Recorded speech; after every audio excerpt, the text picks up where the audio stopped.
मित्रांनो, भारताला थोर संतांचा वारसा लाभला आहे. माणूस थोर होतो तो त्याच्या विचारातून. ही म्हण त्यांच्यासाठी उपयुक्त ठरते, कारण त्यांनी मानव जातीला दिलेले विचार आजही तितकेच उपयुक्त, उचित व कल्याणकारी आहेत. आणि म्हणूनच संतांचे विचार या सेगमेंटमधून आपण आपल्या संतांनी दिलेले महान विचार व त्यांचा अर्थ जाणून घेणार आहोत. तर आज आपण संत ज्ञानेश्वर गाथा यातील त्यांचा विचार व त्यामागील अर्थ जाणून घेणार आहोत. सुंदर सुरेख वोतिले, परब्रह्म तेज फाकले, ते व्योमी व्योम समावले, नयनी वो माय, कमळ नयन सुमन फाकले, त्या परिमळा आथिले, मकरंदी वो माय, संकोचला संसार, पारुषला व्यवहार, ब्रह्मानंद अपार, जहाला वो माय, मधुर वेद वाणी न पवे ज्याच्या गुणी, ते ठकावले निर्वाणी, नेती मुखे वो माय,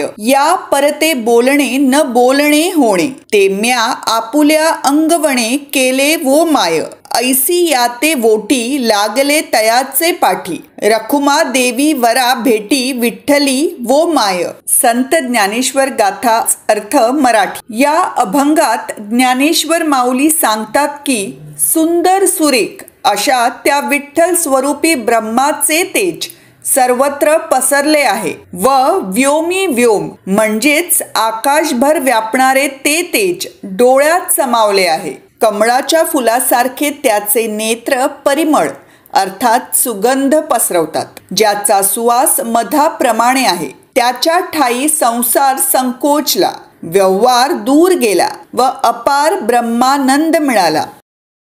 मधुर वेदवाणी त्याच्या गुणांचे आकलन करू शकत नाही व नेती मुखेही निर्वाणी होऊन तिथेच थांबतात. याबाबत बोलणे हे न बोलणेच होऊन जाते, कारण मी त्या ब्रह्मस्वरूपाला स्वतःशी एकरूप केले आहे. हे ओठ त्याचे स्मरण करत त्याच्या जणू काही पाठी लागले आहे. रखुमाईचा वर विठ्ठल याच्याशी भेट व्हावी अशी माझी इच्छा आहे. संत ज्ञानेश्वर गाथा अर्थ हिंदी.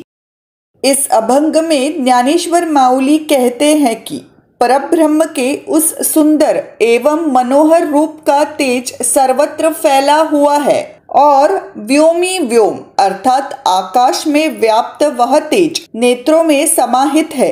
कमल के फूल के समान उनकी आंखें सुगंध फैलाती है, जिसकी खुशबू शहद जैसी है. उनके सानिध्य में संसार स्तब्ध हो गया, व्यवहार दूर हो गया और अपार ब्रह्मानंद की प्राप्ति हो गई.